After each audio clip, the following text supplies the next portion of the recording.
इससे पिछले लेक्चर में हमने ज्योमेट्रिक मीन को स्टडी किया और हमने देखा कि जब दो टर्म्स के दरमियान हमने ज्योमेट्रिक मीन फाइंड करना होगा तो ज्योमेट्रिक मीन का हमारे पास फॉर्मूला था geometric mean is equal to plus minus A B square root.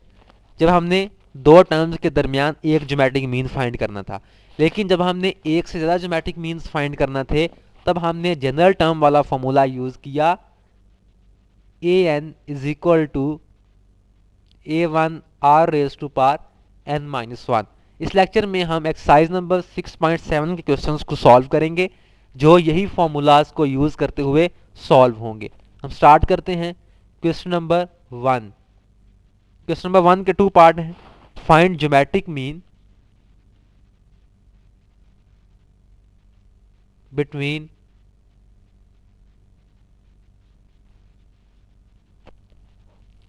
-2 and 8। -2 और 8 के दरमियान हमने ज्योमेट्रिक मीन फाइंड करना है, एक ज्योमेट्रिक मीन फाइंड करना है। फॉर्मूला हम यूज करेंगे geometric mean is equal to plus minus A B square root. A हमारे पास है -2 और बी हमारे पास है 8। वैल्यूज पुट कर देंगे तो ये हमारे पास हो जाएगा geometric mean is equal to plus minus -2 into 8 whole square root. Solve कर लेंगे तो ये हमारे पास हो जाएगा प्लस माइनस -16 स्क्वायर रूट और -1 का स्क्वायर रूट अलग कर लेंगे आयोटा की फॉर्म में, plus minus 4 into -1 square root. तो ये हमारे पास हो जाएगा plus -4 iota as -1 square root is equal to iota. दूसरा पार्ट जो है वो आपने ज्योमेट्रिक मीन फाइंड करना है बिटवीन -2 आयोटा एंड 8 आयोटा। वो भी बिल्कुल इसी तरीके से आपने करना है, वो आप खुद फाइंड करेंगे तो उसका आपके पास जो आंसर आएगा वो आ जाएगा +-4। बिल्कुल इसी तरीके से आप उसको खुद इजीली कर लेंगे। उसके बाद है question number 2। Question number 2 is insert two geometric means between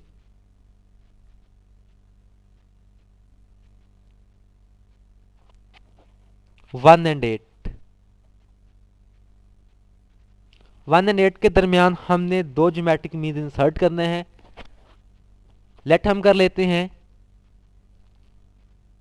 G1 and G2 are geometric means between 1 and 8। अगर ये हमारे पास G1 और G2 जो हैं ये ज्योमेट्रिक मीन होंगे बिटवीन 1 एंड 8 तो हमारे पास 1 G1 G2 एंड 8 जो हैं ये हमारे पास ज्योमेट्रिक प्रोग्रेशन में होंगे।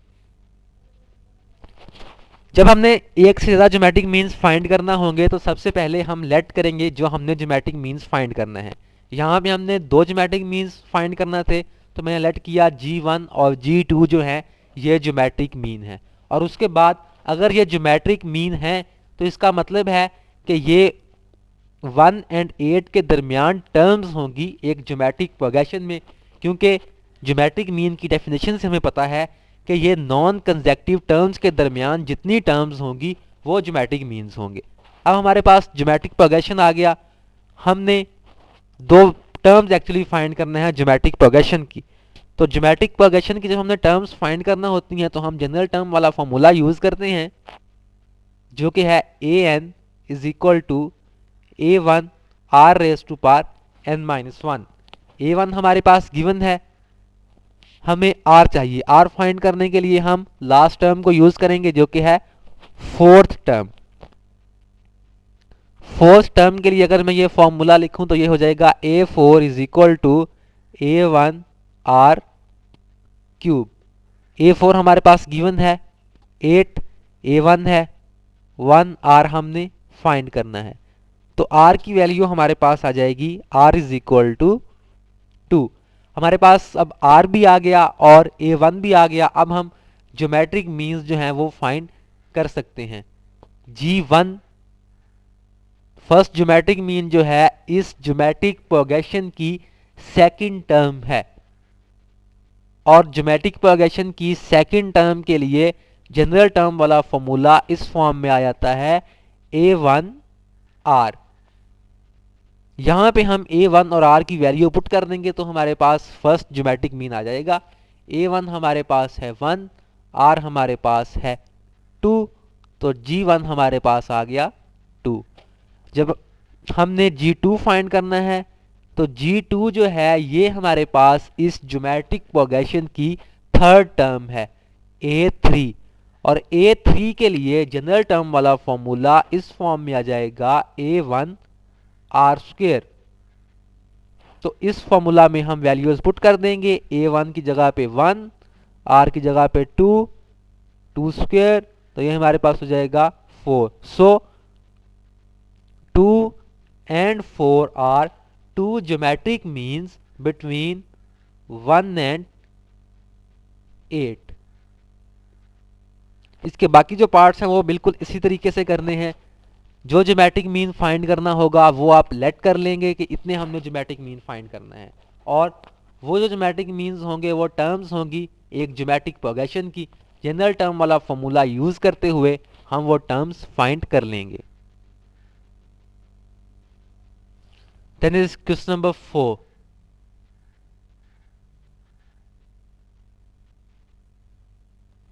Question number 4 is insert 4 geometric means between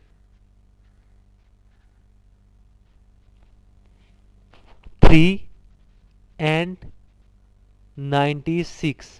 3 and 96 के दरमियान हमने 4 ज्योमेट्रिक मीन्स जो हैं वो इंसर्ट करने हैं। तो जैसे मैंने आपको पिछले क्वेश्चन में बताया और पिछले लेक्चर में भी बताया कि जब हमने एक से ज़्यादा ज्योमेट्रिक मीन फाइंड करना होंगे बिटवीन टू नंबर्स, तो सबसे पहले हम उनको लेट कर लेंगे। Let g1, g2, g3 and g4 are geometric means between 3 and 96। अगर 3 और 96 के दरमियान ये हमारे पास ज्योमेट्रिक मीन है तो इसका मतलब ये है कि 3, g1, g2, g3, g4 and 96 जो है ये हमारे पास एक ज्योमेट्रिक प्रोग्रेशन में है। हमने ये टर्म्स ज्योमेट्रिक प्रोग्रेशन की फाइंड करनी है जो कि हमारे पास ज्योमेट्रिक मीन्स हैं। ज्योमेट्रिक प्रोग्रेशन में टर्म फाइंड करने के जनरल फॉर्मूला हमारे पास an is equal to a1 r raise to power n-1। हमें एक a1 चाहिए होता है, एक कॉमन रेशो चाहिए। a1 हमारे पास गिवन है, कॉमन रेशो हम फाइंड कर लेंगे इस टर्म को यूज करते हुए। ये हमारे पास देखें कौन सी टर्म है, 1 2 3 4 5 6, सिक्स टर्म। सिक्स टर्म के लिए फॉर्मूला हो जाएगा a6 is equal to a1 r raise to power 5। Six term हमारे पास गिवन है 96, फर्स्ट टर्म भी हमारे पास है 3, r हमने फाइंड करना है तो ये हो जाएगा r raise to power 5 is equal to 32 और r is equal to 2 as 2 raise to power 5 is 32। हमने r भी फाइंड कर लिया, a1 हमारे पास गिवन है। अब इस फॉर्मूला को यूज करते हुए हम ज्योमेट्रिक मीन्स फाइंड कर लेंगे।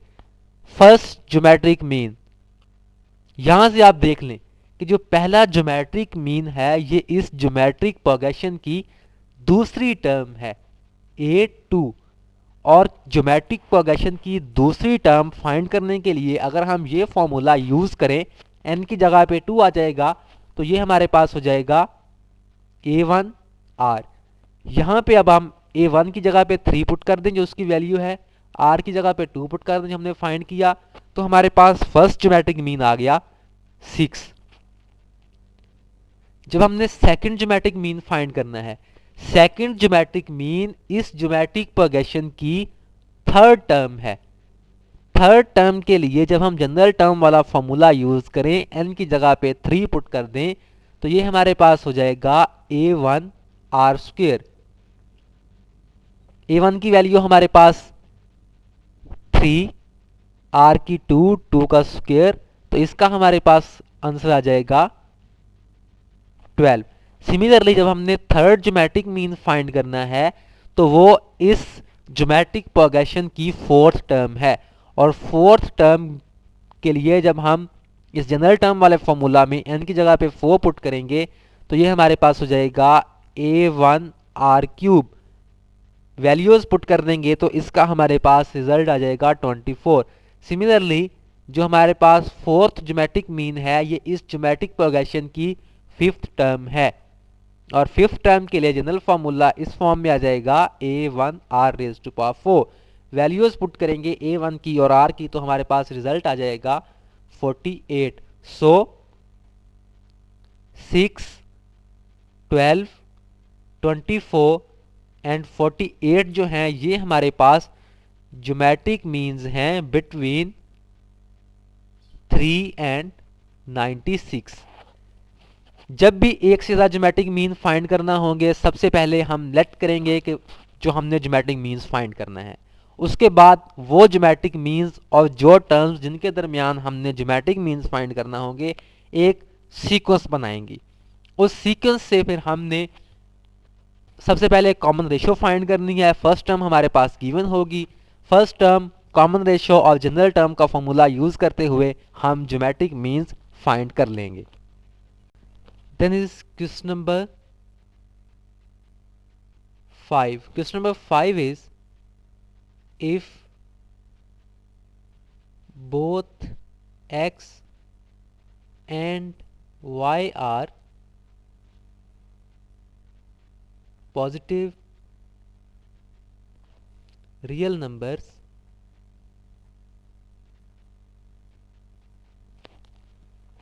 show that the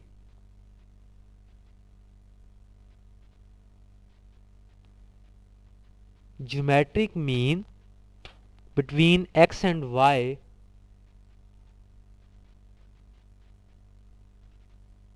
is less than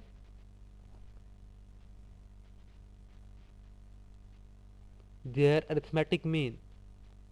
अगर हमारे पास x और y जो है वो पॉजिटिव रियल नंबर हों, तो हमने शो करना है कि जो ज्योमेट्रिक मीन है x एंड y के दरमियान, वो लेस होगा अरिथमेटिक मीन के।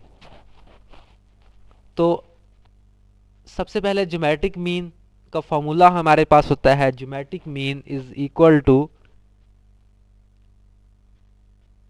A B square root.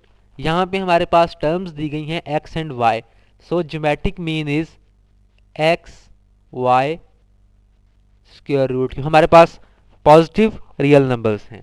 और अरिथमेटिक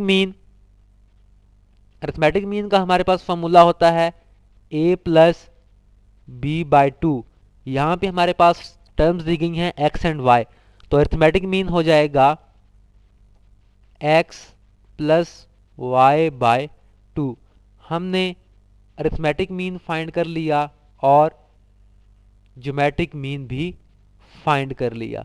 अब हमने शो ये करना है कि जो हमारे पास ज्योमेट्रिक मीन है ये लेस है अरिथमेटिक मीन से। ज्योमेट्रिक मीन की हमारे पास वैल्यू है x y square root, x y square root less than x plus y by 2। ये हमने प्रूव करना है। तो ये 2 इधर जाके मल्टीप्लाई हो जाएगा, तो ये हमारे पास हो जाएगा 2xy square root is less than x plus y. या इसको मैं इस तरीके से भी तो लिख सकता हूं कि x प्लस वाई जो है ये ग्रेटर है two x y square root से। सिंपली इसको इस साइड पे ले आए और उसको उस साइड पे ले गए, तो ये हो जाएगा x प्लस वाई जो है ये ग्रेटर है टू एक्स वाई के स्क्वायर रूट से। अब इस two x y square root को इस साइड पे ले आए तो ये हो जाएगा x plus y minus two x y square root is greater than 0। अगर इसको x plus y minus two x y square root को गौर से देखा जाए तो ये हमारे पास इस तरीके से एक स्क्वायर बनता है, x square root square plus y square root square minus two x square root y square root greater than 0। तो ये हमारे पास एक कंप्लीट स्क्वायर बन जाएगा, x square root minus y square root whole square greater than 0। और जैसे कि हमें पता है कि पॉजिटिव नंबर्स का जो स्क्वायर होता है वो हमेशा 0 से ग्रेटर होता है, तो ये हमारे पास कंडीशन ट्रू हो गई कि जो स्क्वायर है ये 0 से ग्रेटर है, जो शो ये करती है कि ज्योमेट्रिक मीन जो है वो अरिथमेटिक मीन से लेस है। यही हमने शो करना था कि ज्योमेट्रिक मीन जो है वो अरिथमेटिक मीन से लेस हो, तो वो हमने प्रूव कर दिया।